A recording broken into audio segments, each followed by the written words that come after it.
As John Truby notes, when writing a story, you're going to want to draw an arena around one certain area, if not making the world entirely symbolic in nature, and designate that as your microcosm for the world at large. And within that world, you're going to create various subworlds for your characters to inhabit.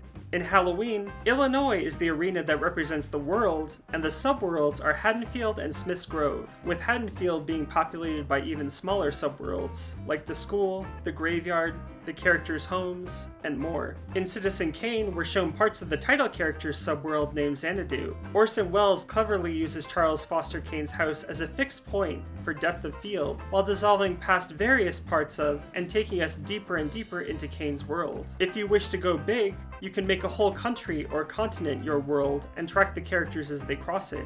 For instance, in Zombieland, the characters traverse America. In An American Werewolf in London, the world and subworlds play into the moral premise of the movie. It's surprisingly simple. Don't wander off the beaten path. Beware the moon and stick to the road. Oops. The film arguably echoes Little Red Riding Hood in that respect. Just about all the victims are people who wander off the beaten path of society in one way or another. We see this in its purest form with David and Jack wandering off a road, a man-made path through nature. But we see it in more subtle forms in David's victims. A group of homeless men in a junkyard, a porno theater in Piccadilly Circus, a subway, a dark backyard where a couple pointedly veer off their intended course to scare a couple friends. David even dies in an alley, which is also a notable space that exists outside of safe, visible society. The shadow aspect of nature, the wolf, is forced to attack at the margins of society because society will kill it otherwise. Or you could go smaller. The Conjuring mostly makes a house and its surrounding area into the arena the characters occupy. By design, the various rooms of the house and the lake outside become the characters' subworlds. The kitchen, the bedroom, the basement are all given their own unique characteristics, wherein the horror wanes or is amplified, with the basement being a particularly dangerous area.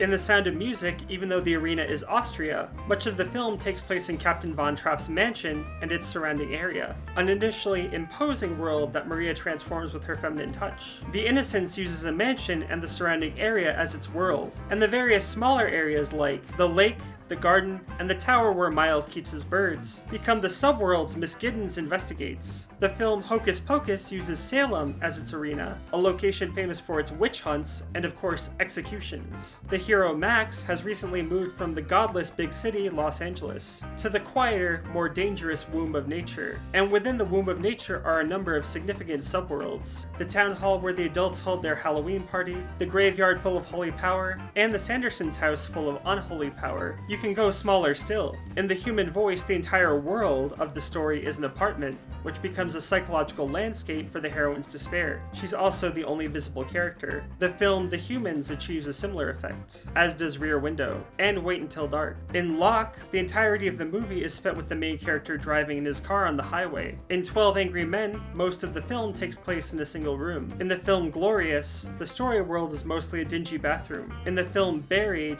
the story world is a wooden coffin. Your budget may decide what your world and subworlds are. If you can only afford to shoot in an apartment, then you may have to build your story around an apartment setting. If you're feeling more ambitious, you can often shoot in more places by simply being gracious and asking owners of different locations for permission to shoot. Paying the owners a little bit for their trouble doesn't hurt either. If you're willing to take on the challenge of extra ambient sounds, dirt, and changing sunlight, you may also choose to shoot in nature as films like The Battery and Jerry do. Regardless of your budget or resources, there are many ways to create an evocative story world.